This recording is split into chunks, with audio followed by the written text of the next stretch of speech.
Українці і українки, наші захисники, наші захисниці, але також і наші партнери у світі. Ukrainians, all our defenders, but also our partners in the world. Today my appeal is broader than usual, and this address is dedicated to the subject on which we will work together in the near future, namely compensation for all the losses that Russia has inflicted on Ukraine through its aggression. Please take a look at how this day has passed. Missile strikes of the Russian army at the Kharkiv region. In the town of Lozova, the occupiers destroyed a house of culture. Of course, Russia has already done everything possible to ensure that there is no place left for culture on its territory. But what does our Kharkiv region have to do with it? Let them undermine what is left of their houses of culture in Russia if they want to. The invaders also hit the Odessa region, Poltava region and Zhytomyr region. Attempts to attack Donbass continue. They completely ruined Rubizhne, Volnovakha, just as Mariupol. They are trying to do the same with Severodonetsk and many other cities. They do everything to erode any normal life in the Kherson region, in those areas of the Zaporizhia region where they entered. All this and much more that the Russian army has done since February 24th and since 2014 needs a fair response. First of all, liberation. We must fight until we clear our land of the occupiers and guarantee Ukraine's security.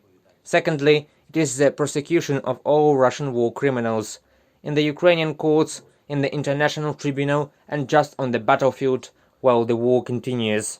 But thirdly, we are working to ensure that Russia compensates in one way or another for everything it has destroyed in Ukraine.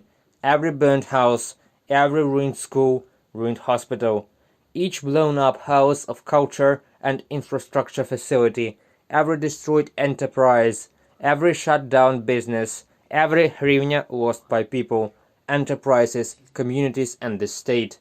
Russian money as compensation should reach every affected person, family and business. Of course, the Russian state will not even recognize that it is an aggressor, but its recognition is not required. We urge our partner countries to legally recognize that Russia must be held financially responsible for the crimes it committed. This is important not only in the context of this war waged by Russia, but also in the context of any other aggressive action, whether by Russia or any other potential aggressor. Evil must get a retribution and know that it will be punished.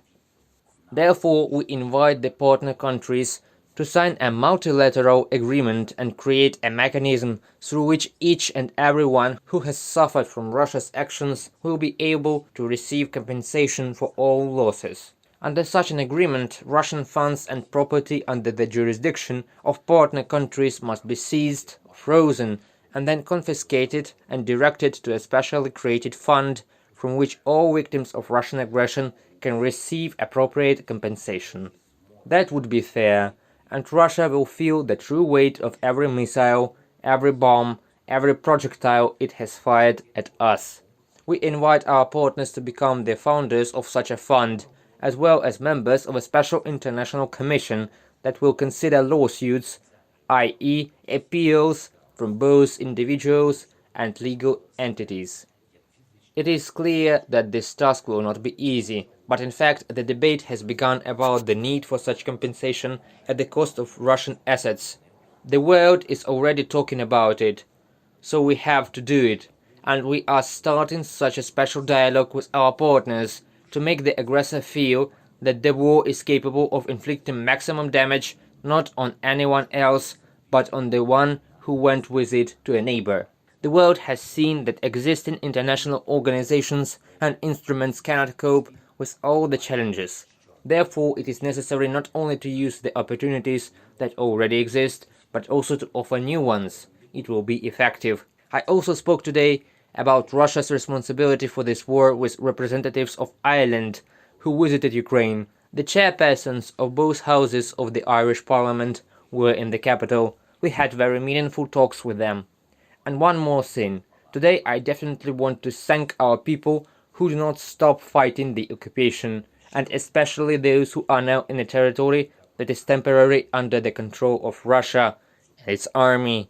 In particular, the rescuers in Enerhodar who protested today deserve support from all of us. Thank you. Each and every one must know that the occupiers have no right to decide anything on our land. This is an important component of our victory. Another decree on awarding our defenders was signed today. 202 servicemen of the Armed Forces of Ukraine were awarded state awards. In total, during the full-scale war, more than 14,000 of our defenders have already been awarded for bravery and efficiency in defending the country and helping our people. Eternal glory to all who stood up for the state. Eternal memory to everyone who gave life for Ukraine. Glory to Ukraine. And definitely the last one. Today is 3 years since I became president of Ukraine. Thank you for your trust. I am proud to be the president. Love you. I will not let you down. Glory to Ukraine.